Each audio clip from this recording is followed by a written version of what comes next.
Sampaoli, Chile aren't World Cup contenders.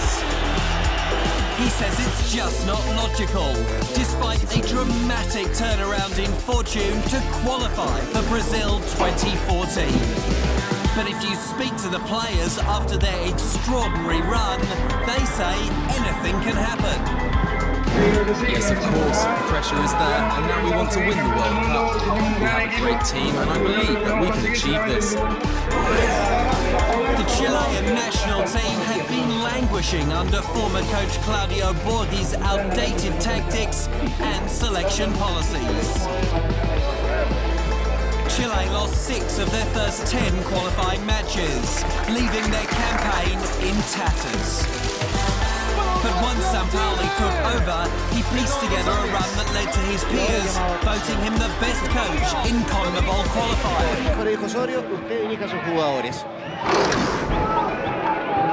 Chile's history in the World Cup is far from impressive. They haven't made it past the second round since 1962 as hosts, and have missed out on more tournaments than they've qualified for.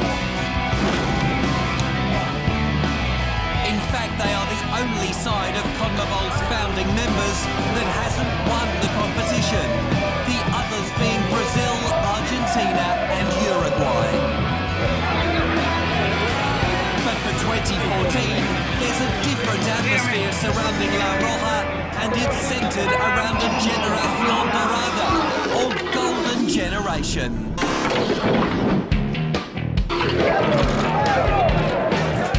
Under Claudio Borghi, stability eluded Chile both on and off the pitch. And despite wins over Peru, Paraguay, Bolivia and Venezuela, the 3 consecutive losses to Colombia, Ecuador and Argentina sealed Borghi's fate. Sampaoli introduced an ultra-attacking brand of football, and Chile rapidly got their qualifying bid back on track. Though he lost his first match against Peru, winning 5 of their last 6 matches was enough to see Chile branded one of the most exciting teams in world football.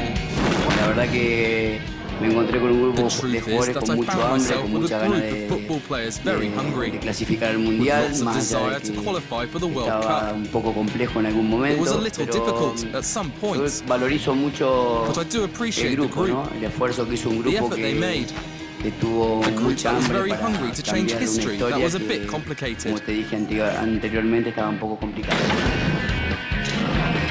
Finishing in 3rd place, just 4 points behind World Cup contenders Argentina, has made Chile a formidable side heading to Brazil. Their poor goals against record is solely due to Borghi's reign, when they conceded an average of 2 goals per game. Under Sampaoli, that number was halved.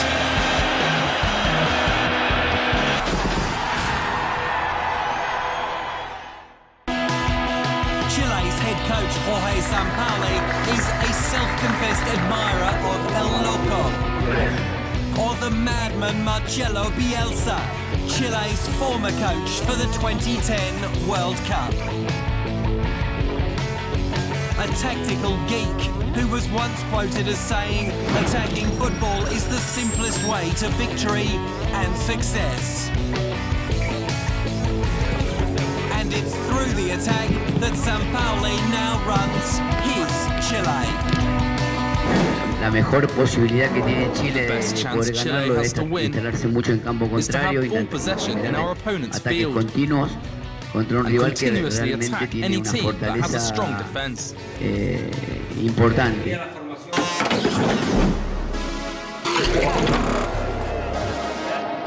Up front, Chile can utilize the attacking delights of Barcelona's Alexis Sanchez and Napoli's on loan Eduardo Vargas. The focal point of the Chilean attack lies with Sanchez.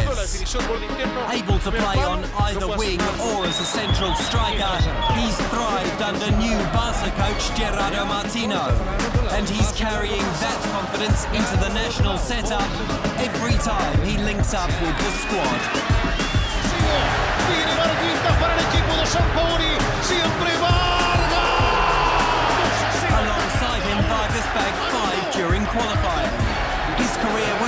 coached under Sampaoli at Universidad de Chile, where he set scoring records, though he considers himself twice the player now.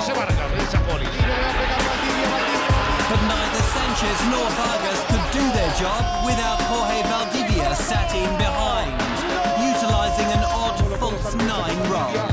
According to former coach Borghi, Valdivia is one of the two most naturally gifted footballers of all time, naming Diego Maradona the other. Current coach Sampaoli also holds the Palmeiras midfielder in rather high esteem.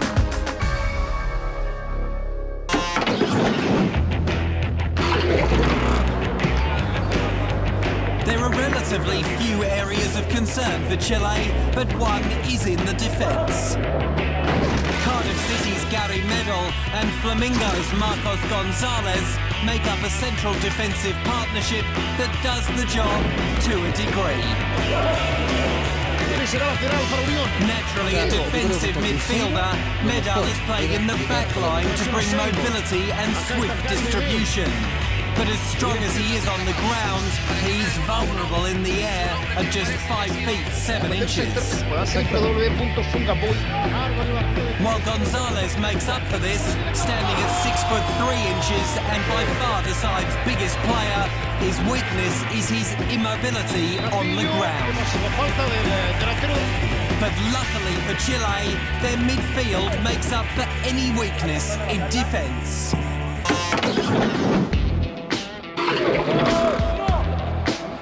Sampaoli's game is based on strong passing mixed with deadly counter-attacks, switching between a 3-4-3 and a 4-3-3 formation, with a midfield based on Basel's Marcelo Diaz and Juventus's Arturo Vidal.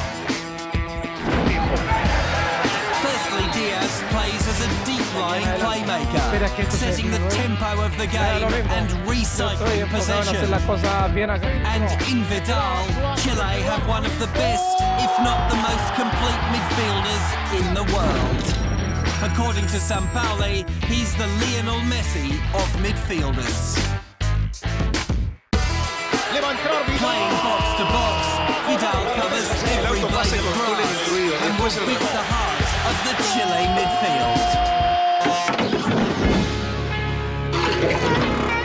Expectations in Chile about their national team are as high as they ever have been, and rightly so. Despite being drawn into the horrific Group B with defending champions Spain, 2010 runners-up the Netherlands and Australia. Many may write off Chile getting out of the group, but they do so at their own peril.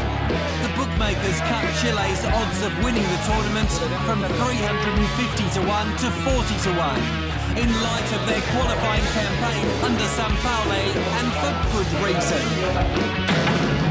One big side will exit at the group stage, but the likelihood of that being Chile is not clear-cut.